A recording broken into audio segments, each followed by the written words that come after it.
신앙 고백 우리 하겠습니다. 나는 전능하신 아버지 하나님 천지의 창조주를 믿습니다. 나는 그의 유일하신 아들 우리 주 예수 그리스도를 믿습니다. 그는 성령으로 잉태되어 동정녀 마리아에게서 나시고 본디오 빌라도에게 고난을 받아 십자가에 못 박혀 죽으시고 장사된 지 사흘 만에 죽은 자 가운데서 다시 살아나셨으며 하늘에 오르시어 전능하신 아버지 하나님 우편에 앉아 계시다가 거기로부터 살아있는 자와 죽은 자를 심판하러 오십니다.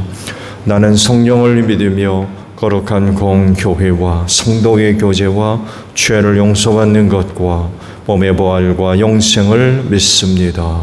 아멘. 찬송가 325장이에요.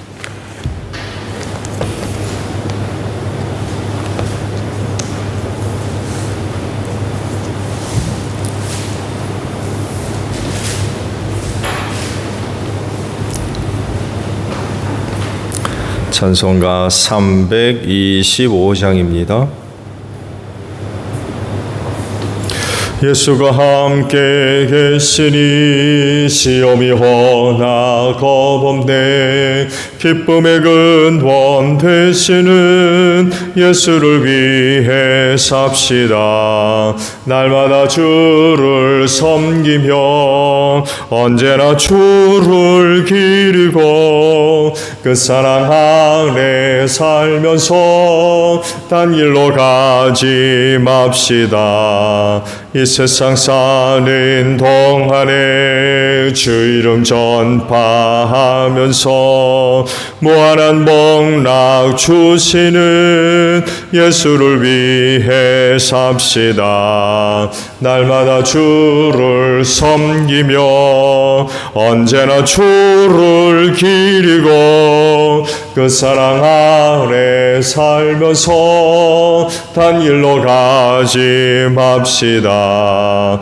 이 세상 친구 없어도 예수는 나의 친구니 불의한 일을 버리고 예수를 위해 삽시다. 날마다 주를 섬기며 언제나 주를 기리고 그 사랑 안에 살면서 딴 길로 가지 맙시다.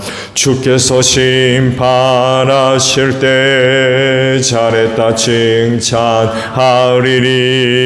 이러한 상급 받도록 예수를 위해 삽시다.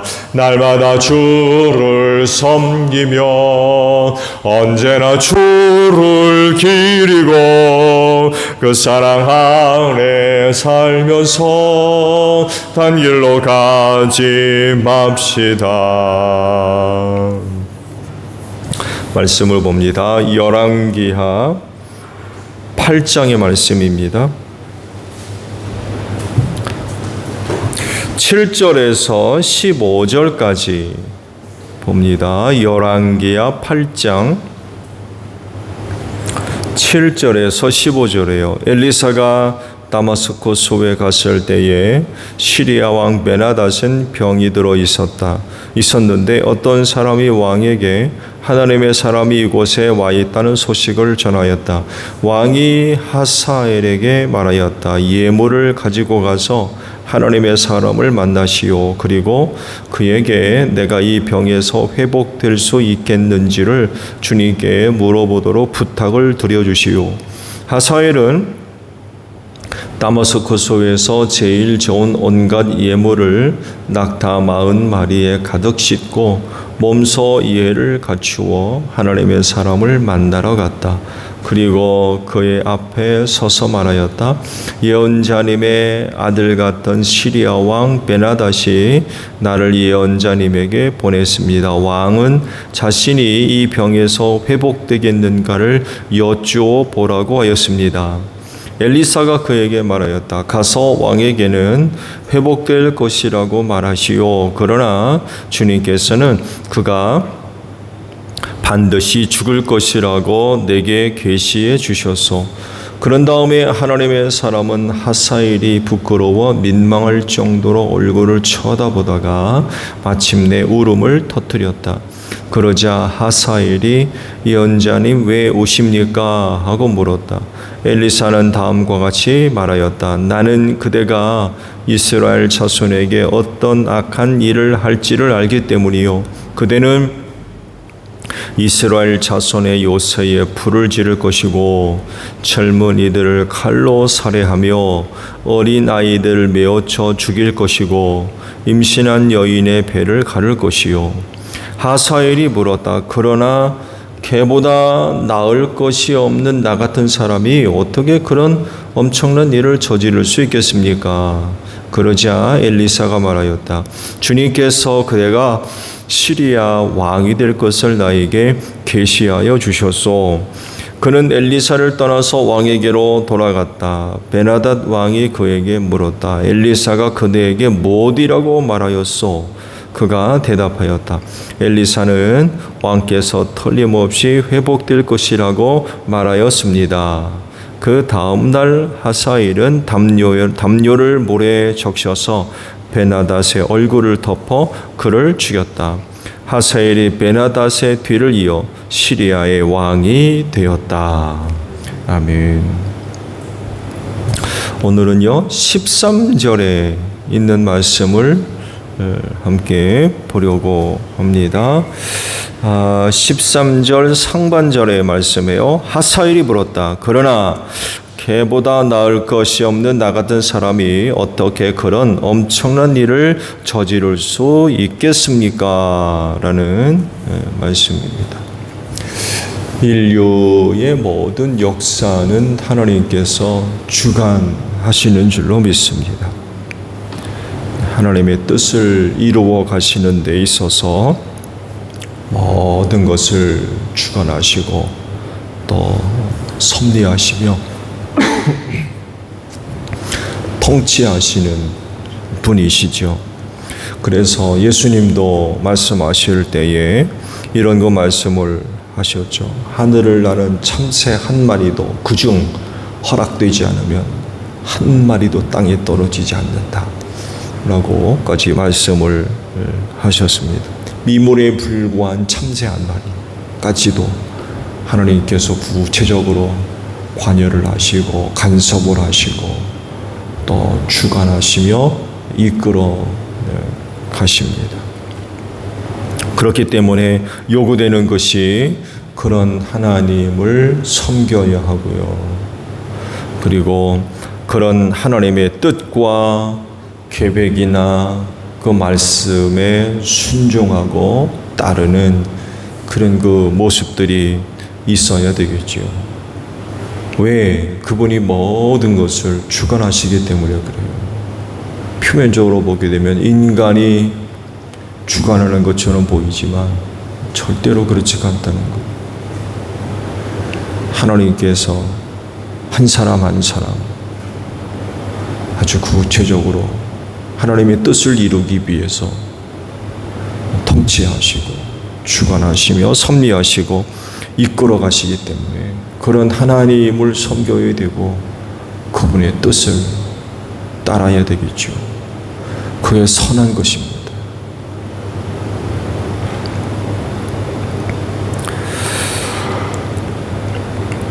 예수님도 죽기까지 복종하셨다고 그러시잖아요. 예수님도 잔을 옮겨달라고 기도하셨어요. 그러니까 십자가를 안 졌으면 좋겠다는 거죠. 그렇지만 아버지 뜻대로 되기를 원합니다 하시면서 끝내 십자가를 지셨죠. 그렇게까지 하면서 하나님의 뜻을 이루셨습니다. 성경은 예수님의 이 죽음을 가리켜서 이렇게까지 표현되어 있어요. 저주받았다. 나무와 달려 죽은 자마다 저주받은 자라고 그랬거든. 예수님의 죽음은 저주받은 죽음이었어요. 그렇게까지 하시면서 하나님께 복종하시고 하나님의 뜻을 이루셨던 거죠. 이런 하나님께 대한 복종은 오늘날까지 이어지는 줄로 믿습니다. 그때만이 아니라 오늘날까지도 하나님을 섬기는 사람들에게 한결같이 요청되고 있는 것이 바로 이런 하나님의 뜻을 따라야 된다는 것.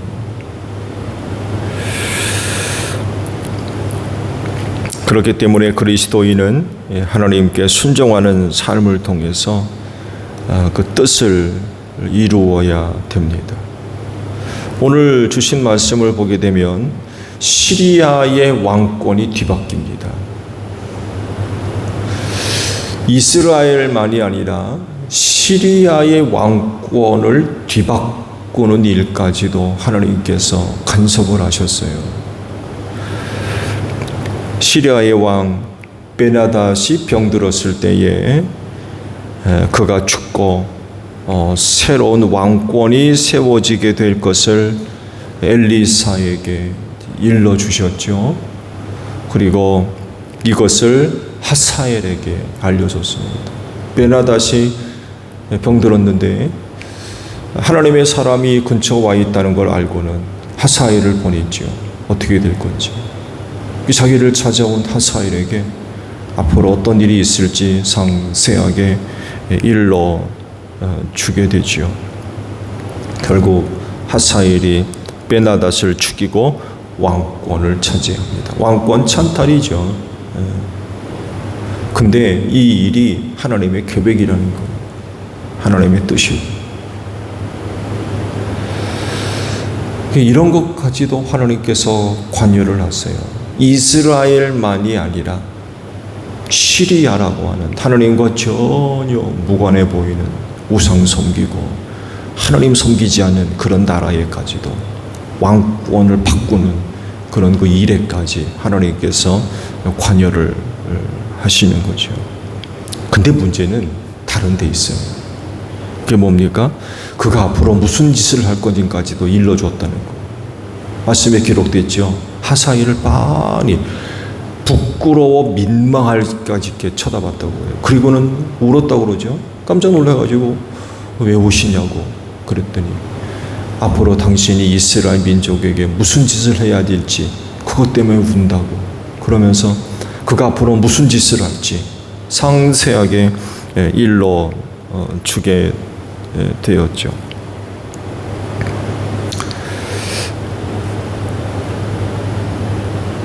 이런 사실을 하사엘이 알게 됐다고 하면 그는 어떻게 해야 될까요? 그는 자기가 왕이 될지 아직 몰라요. 그렇죠? 엘리사를 만나기 전까지는 자기가 시리아의 왕이 될지 전혀 모르고 있어요. 근데 그가 왕이 된 이후 무슨 짓을 할지도 알겠습니까? 그런 것에 대해서도 전혀 알 리가 없죠. 근데 알게 됐어요.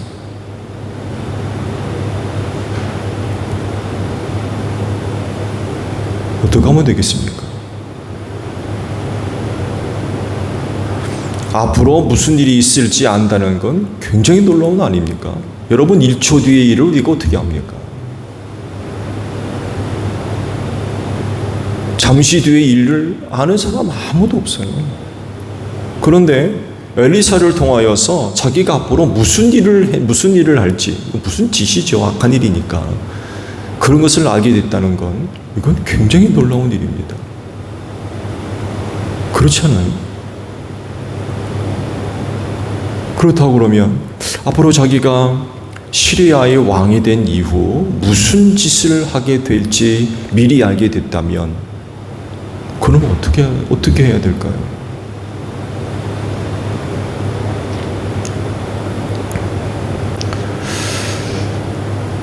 엘리사를 통해서 말씀하신 대로 그렇게 돼야 될 일인가요?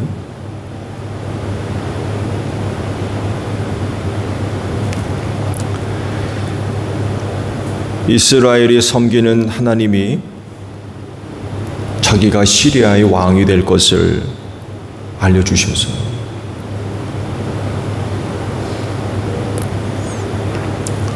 특별한 은혜죠. 하나님을 섬기지도 않는데 엘리사라고 하는 하나님의 예언자를 만나가지고 그런 예언을 들었어요.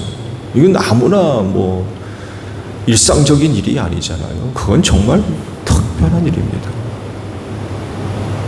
그 엘리사를 통하여서 이스라엘이 섬기는 하나님이 누군지 어떤 분인지를 알게 되는 특별한 경험을 한 거 아닙니까? 본인 자신이 직접 그 하나님을 경험한 일이에요. 그렇다고 하면 앞으로 자기가 무슨 짓을 하게 될지를 알게 됐단 말이에요.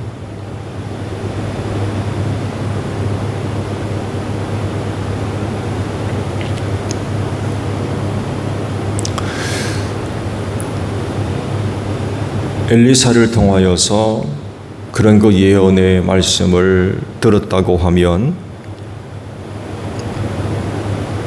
그런 하나님의 계획과 뜻이 달라질 수 있도록, 그리고 자기가 그런 짓을 하지 않도록 그 자리에서 엘리사에게 부탁을 했어야 되는 것 같아요. 내가 장차 시리아의 왕에 대해서 이스라엘에게 그런 그 짓을 할 거라고 하셨는데 이거 바꿔달라고, 이거 내가 그렇게 쓰여지지 않게 해달라고.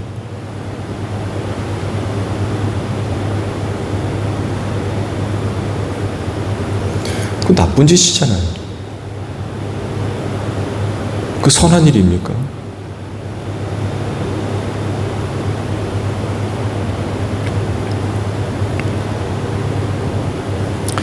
그 자리에서 피하게 해달라고. 예수님도 그러시잖아요. 이 잔을 내게서 옮겨달라고. 그 엘리사 선지로부터 그런 이야기를 들었다고 하면, 그 자리에서 그게 사실이라고 한다면 그건 내가 하지 않게 해달라고.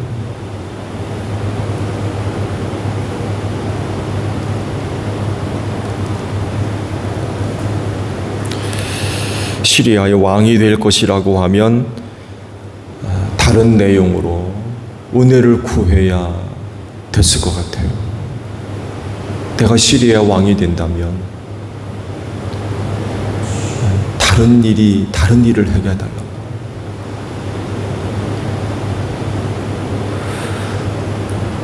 선한 일에 쓰임 받게 해달라고. 엘리사로부터 그런 예언의 말씀을 듣고 본인 자신도 깜짝 놀라잖아요. 개만도 못한 내가 그런 일을 어떻게 하느냐고. 그런 표현을 한 것 보게 되면 참 하사엘이 겸손한 사람이에요. 자기 자신을 낮출 줄도 알고.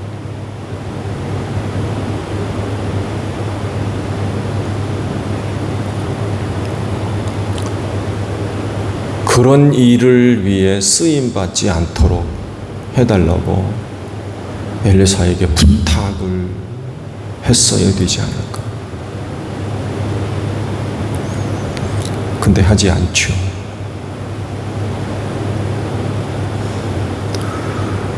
오히려 그는 시리아의 왕이 되는 일에만 빠져버리고 말았어요. 그렇죠? 베나닷을 만났을 때에 엘리사로부터 들었던 이야기 다 전달하지 않습니다. 엘리사한테가 어떻게 될 것인지 알아보라고 그랬는데 엘리사를 만나고 난 뒤 베나닷에게 돌아가서 엘리사로부터 들었던 이야기 다 전달하지 않습니다. 그냥 병에서 나을 것이라고만 얘기해요. 엘리사가 그것만 얘기했나요? 그 다음에 그것보다 더 중요한 얘기를 빠뜨렸어요. 하지 않은 거죠. 이거 뭘 얘기해요? 엘리사로부터 그런 예언을 듣고 난 뒤, 내가 왕이 되어야 되겠다. 그리고는 담요를 물에 적셔가지고 그를 죽였다고 그러죠.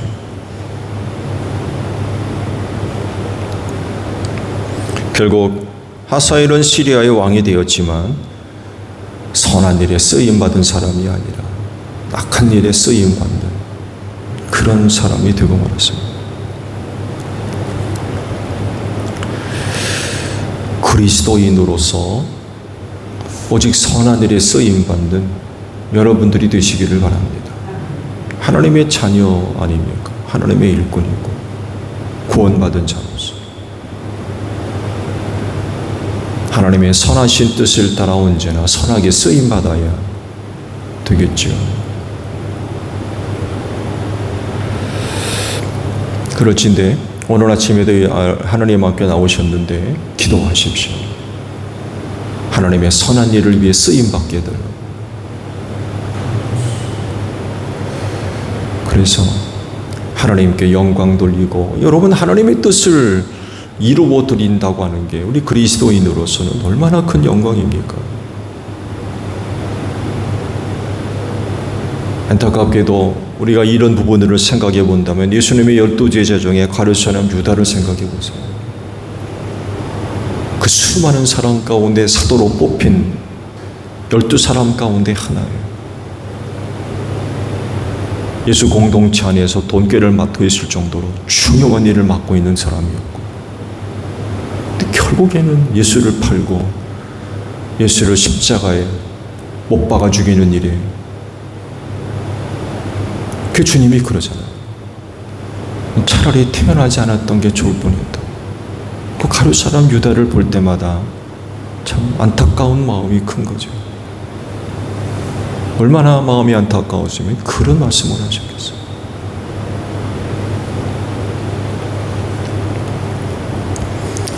선한 일에 쓰임받기를 바랍니다. 오늘도 하사엘의 그와 같은 모습을 묵상하시면서 기도하세요. 내가 만약에 그런 상황이었다 그러면 나는 어떻게 반응할까? 헛된 욕심에 빠져서 하나님의 선한 일을 왜 쓰임받지 못하고 악한 일에 쓰임받는 그런 일이 없어야 될 것 같아요. 할 일만은 이 마지막 때 부르심을 받는 그날까지 하나님의 선하신 뜻을 따라 쓰임받는 여러분들이 되시기를 바랍니다. 주기도문합니다. 하늘에 계신 우리 아버지, 아버지의 이름을 거룩하게 하시며 아버지의 나라가 오게 하시며 아버지의 뜻이 하늘에서와 같이 땅에서도 이루어지게 하소서. 오늘 우리에게 일용할 양식을 주시고 우리가 우리에게 잘못한 사람을 용서하여 준 것 같이 우리 죄를 용서하여 주시고 우리를 시험에 빠지지 않게 하시고 악에서 구하소서. 나라와 권능과 영광이 영원히 아버지의 것입니다. 아멘. 기도하겠습니다.